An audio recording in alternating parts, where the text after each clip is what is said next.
Hi everyone. In this video I'm going to show you how to take a photo and turn it into something that looks like a painting, specifically a painting kind of in the style of Vincent van Gogh. So in the end it'll look something like this. If you've ever seen, I'm sure you've seen a Vincent van Gogh painting.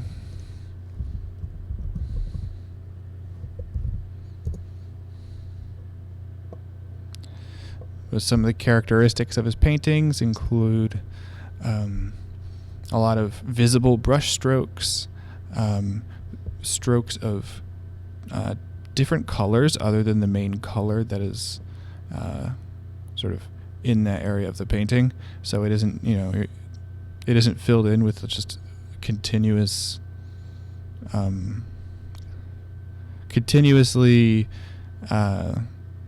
like consistent color. A lot of times there are strokes of colors that seem kind of out of place, and it gives it a really unique kind of appearance, and a lot of swirling strokes and broad brush strokes, and a really interesting use of color. So we're going to add a lot of those things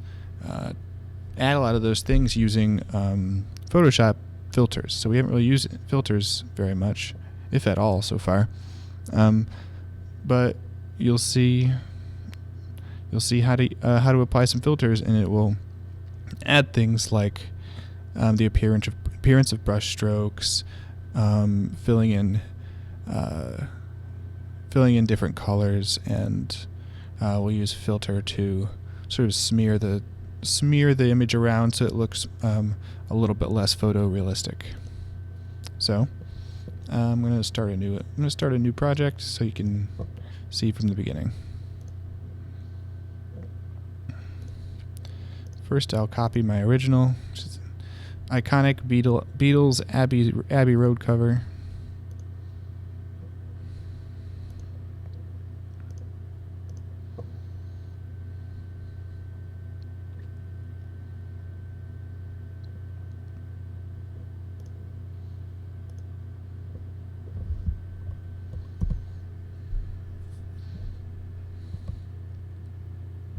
All right, so the first thing I'm actually going to do is just copy my my original, just in case I need the original. I don't want to. I'm going to be messing with this image a lot, and I probably won't need it, but it's just a good idea to sort of have a copy of your original. So I'm just going to duplicate this layer. I'll call it layer 1 copy. That's fine. And then I'm just going to hide the copy. I don't actually need it. It's just there. It's just there just in case. All right. So so I'm going to select whichever layer is actually visible. With that layer active, so the layer has to be selected, we're going to apply the first filter. And what filters do is filters are just sort of effects that apply across whatever pixels you select. So they're usually very broad effects that have affect some sort of dramatic change. I mean, you're familiar with filters. If you've ever used filters in something like Instagram, you can apply filters that have just a broad effect over the whole image, right? They change like the color, or they add or remove things, or they make like contrast adjustments. And Photoshop has a ton of filters available. It's in the filter menu. So if you look at the top menu under filter, this is where all of your filters are available. And the one we're going to use first is liquify. So click liquify, and what this will allow us to do is kind of smear the image around so that it's so that it kind of looks more like big brush strokes with paint, and it looks kind of as if we were using like a liquid. So it should already be active, but the forward warp tool is the one you want. It just looks like a finger pushing, smearing paint around, and you can adjust the brush size. So depending on what you want, you might want larger or smaller brushes. Right, I'm going to start with a kind of large brush, I think. Let me maybe a little smaller than that. And first I'm going to really liquefy the trees a lot and just add a ton of swirls. It's going to kind of look like Starry Night, how in Starry Night there's just a lot of swirling, in the sky. So I'm just going to swirl a lot in the trees. And then I'm going to shrink my brush and I'll just add some more sort of, I'll add a little bit more distortion, but it won't be as dramatic as those swirls in the trees. I just don't want, I don't want anything to look too photorealistic, so I'm just kind of going through and swirling like the cars and maybe not the road lines, because maybe just like a slight distortion in the road lines. You don't want it to look, too much of a mess.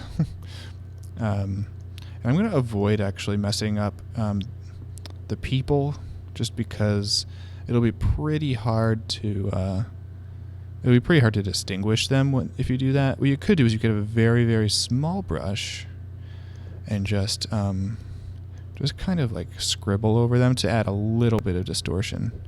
You don't want to be too much. It'll be kind of difficult to even like tell who's who at that point. But if you don't want it to be totally photorealistic, you can see like even that, like that's probably too much. I'm just going to undo that. So I'm just going to, distort a little bit, but not too much. Okay, I think that's probably enough distortion. Maybe mess with the trees, the edge, the tree limbs a little bit more. That's probably enough distortion. Your mileage may vary with distorting using the liquefy tool. But as long as it looks, somewhat distorted, but you can still tell what's on the page, that's good. So once you're done, click OK. It'll apply that transformation, and you're ready to move on to the next filter. And this is going to be a glass filter, which is going to kind of just give it like a shine. It'll kind of look like more like the surface of a glossy paint. So you're going to go to Filter, choose Filter Gallery. In the Filter Gallery, you can actually see previews of what each of the filters will, what the effect of each filter will be. And this is going to be under Distort. It's called Glass.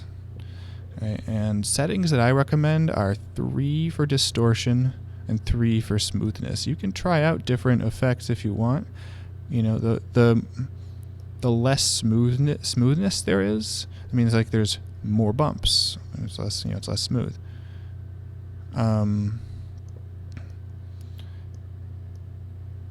If you turn up the distortion, it makes the bumps more pronounced. So I think 3 and 3 is good. And it's just kind of adding some bumps that'll kind of look as if they're dots or brush strokes.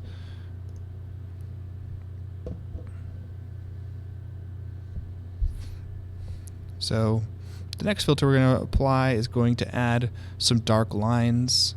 You'll see that as like a feature in many Van Gogh paintings. There's a lot of just dark lines on edges and sort of in between strokes and things. So that'll be in Filter Gallery again. Artistic, Poster Edges. And you'll see it adds a lot of dark strokes. I'm going to try reducing the edge thickness. I don't want there to be too many dark strokes there. I'm going to reduce it all the way down to 0. Edge intensity. It isn't really having that much of an effect. You can try playing around with these settings.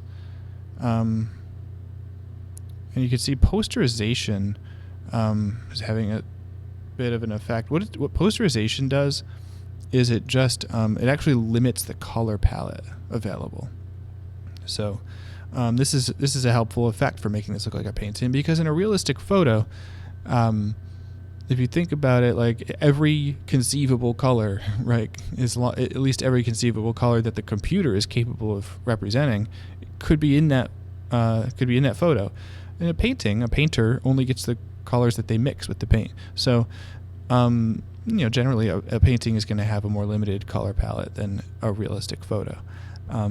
So posterization, by reducing the number of possible colors, kind of makes it look more like a painting.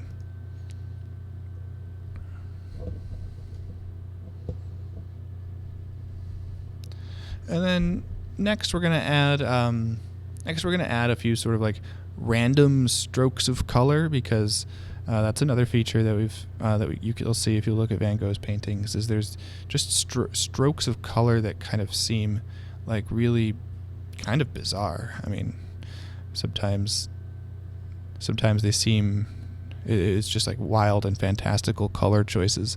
So we can add a whole bunch of that. Just automatically with a filter. So that will be under Filter, Stylize.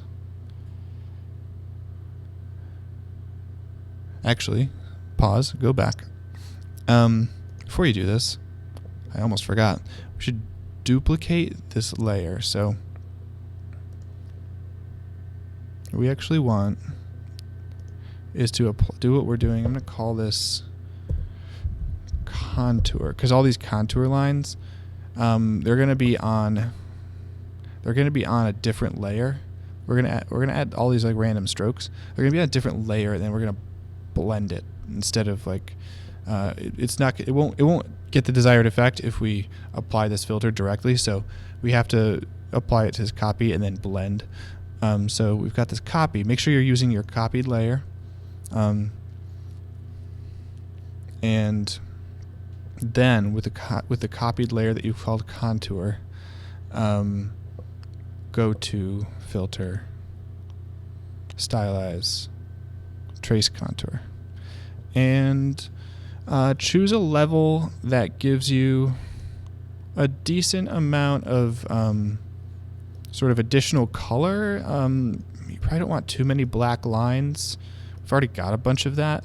So like a level that's really low seems to produce a ton of black lines. That doesn't really seem like ideal. This looks pretty good. So just adjust. It'll be slightly different for you depending on everything that you've done up to this point. So you might not want to pick the exact same thing that I did. All right, I think that's pretty good. I don't know if I want a ton of, I can always undo this if it didn't work. So let me try it. So now that I've chosen my contour filter, I can blend this. So the way to blend it is by, with the contour layer still active, changing the blend mode. We're going to change it to overlay. You'll notice now it's just blending those colors in with everything else. The overlay filter has a tendency to kind of really wash things out. Like, it's really bright now. Because it's so bright, and this is kind of up to you, I prefer turning the opacity on those contour lines down a little bit, just so it's not putting so much of that brightness in there. But it's a personal choice, and it depends on whether or not you like the way it looks. So at that point, you're done. You should have an image that looks a lot less like a photograph and a lot more like a painting.